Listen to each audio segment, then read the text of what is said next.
Hello students, आज हम देखेंगे स्टैंडर्ड 12 के चैप्टर 10 का टॉपिक नंबर 10.4 तरंगों का कला संबंध तथा कला असंबंध योग। एकदम इजी है। इसके पहले हमने हाइगन्स के सिद्धांत के ऊपर बात करी थी। यहाँ पे हम देखेंगे कला संबंध तथा कला असंबंध। चलिए, तो सबसे पहले हम देखेंगे कि अध्यारोपण का सिद्धांत क्या होता है। तो अध्यारोपण के सिद्धांत के अनुसार किसी माध्यम में एक विशिष्ट बिंदु पर अनेक तरंगों द्वारा उत्पन्न परिणामी विस्थापन, इनमें से प्रत्येक तरंग के विस्थापनों का सदिश योग होता है। मतलब कि अगर तरंगों में किसी भी बिंदु पर अगर तरंग उत्पन्न होगी तो उनका जो विस्थापन होगा वो सभी तरंगों के विस्थापन का योग होता है। हमें पता है कि जो परिणाम होता है वो क्या होता है, सभी का योग होता है। तो इसमें भी उसी प्रकार है कि जितनी भी तरंगे होंगी सभी तरंगों के विस्थापन के सदिश योग के बराबर होता है। दो या दो से ज्यादा तरंग जब उत्पन्न होती है तो किसी विशिष्ट बिंदु पर प्रत्येक तरंग द्वारा उत्पन्न विस्थापनों के बीच कलांतर समय के साथ नहीं बदलता। जो इन तरंगों के बीच कलांतर होगा, अगर दूरी समान होगी तो कलांतर भी समान ही रहेगा, वो बदलेगा नहीं। इन दो स्रोत को कला संबंध कहते हैं। आप ऐसा समझ सकते हो कि जिनका कलांतर समान होता है उसको बोलेंगे कला संबंध, और जिनका कलांतर समान नहीं होता उनको बोलेंगे कला असंबंध। यहाँ पे एक उदाहरण लिया है। हमारे पास दो बिंदु है या दो स्रोत है S1 S2, दोनों की अपनी अपनी तरंगे हैं। तो S1 और S2 से एक बिंदु लिया है हमने P, ठीक है। तो दोनों बिंदुओं से P तक की दूरी समान होगी, इसलिए हमने लिखा है S1P is equal to S2P, क्योंकि दूरी समान है। स्रोत S1 द्वारा किसी बिंदु P पर उत्पन्न विस्थापन।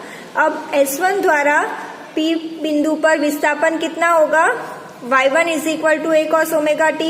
विस्थापन को हमने ये y1 द्वारा दर्शाया है और ये हो गया y2 द्वारा, ठीक है। तो ये हो गया y1 a cos omega t। उसी प्रकार S2 द्वारा कितना विस्थापन होगा, y2 is equal to a cos omega t, क्योंकि हमने बताया है यहाँ पे कि ये दोनों अंतर समान है, तो ये विस्थापन भी समान होगा। दोनों समान है तो हमें परिणामी विस्थापन क्या मिलेगा, अध्यारोपण के सिद्धांत के अनुसार इन दोनों का योग होगा परिणामी विस्थापन। तो परिणामी विस्थापन y is equal to y1 plus y2, तो ये हो गया y is equal to 2a cos omega t। अब इसकी तीव्रता कितनी होगी, तो तीव्रता होगी, इसकी तीव्रता विस्थापन के वर्ग के समानुपातिक होता है।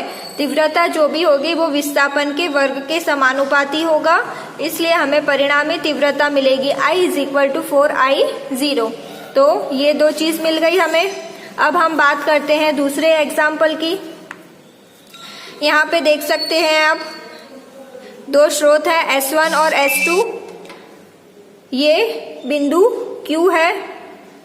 अब यहाँ पे S1 Q की दूरी कम है, S2 Q की दूरी ज्यादा है, ठीक है।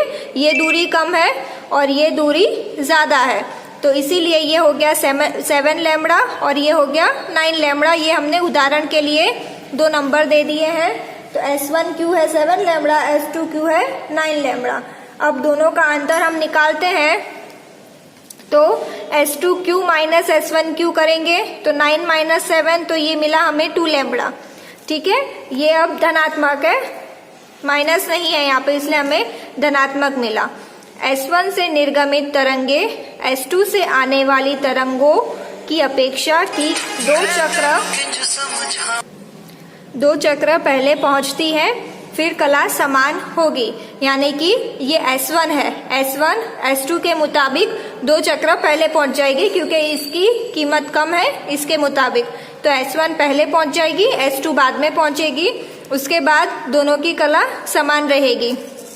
तो विस्थापन कितना होगा, क्योंकि बाद में दोनों की कला समान रहती है, तो विस्थापन हो गया y1 is equal to a cos omega t y2 is equal to a cos omega t, इसलिए इसकी तीव्रता भी होगी 4I0 जो कि हमें ऊपर मिली थी।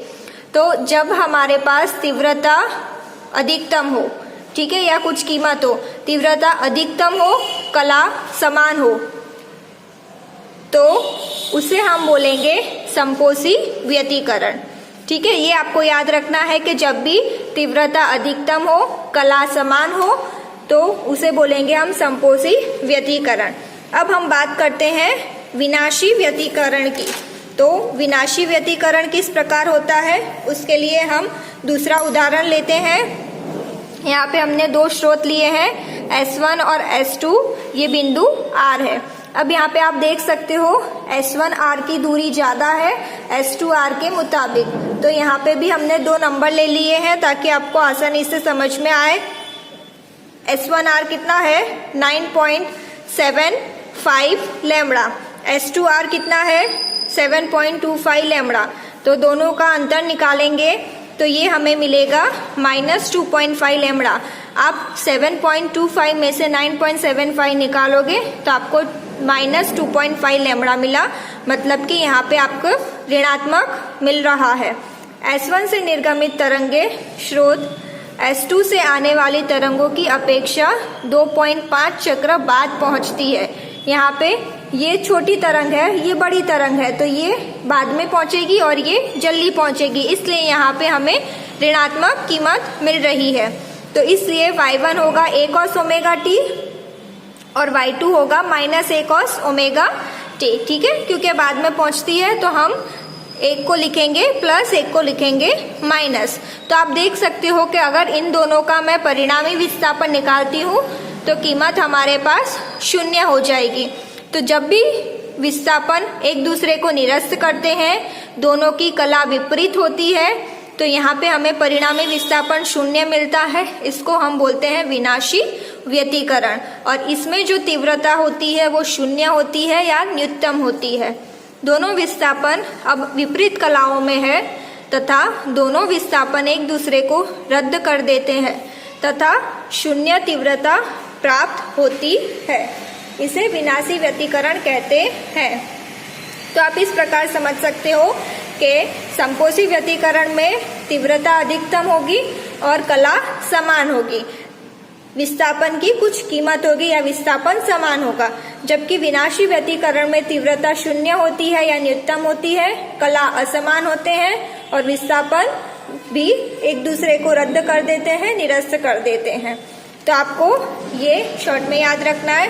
समपोषी व्यतिकरण का सूत्र क्या मिलेगा, S1P माइनस ये अंतर होता है, ये जो चिन्ह है वो अंतर का है, S2P is equal to n lambda, तीव्रता होगी इसमें 4I0, जबकि विनाशी व्यतिकरण में होगा n प्लस 1/2 लैम्बडा और तीव्रता होगी 0।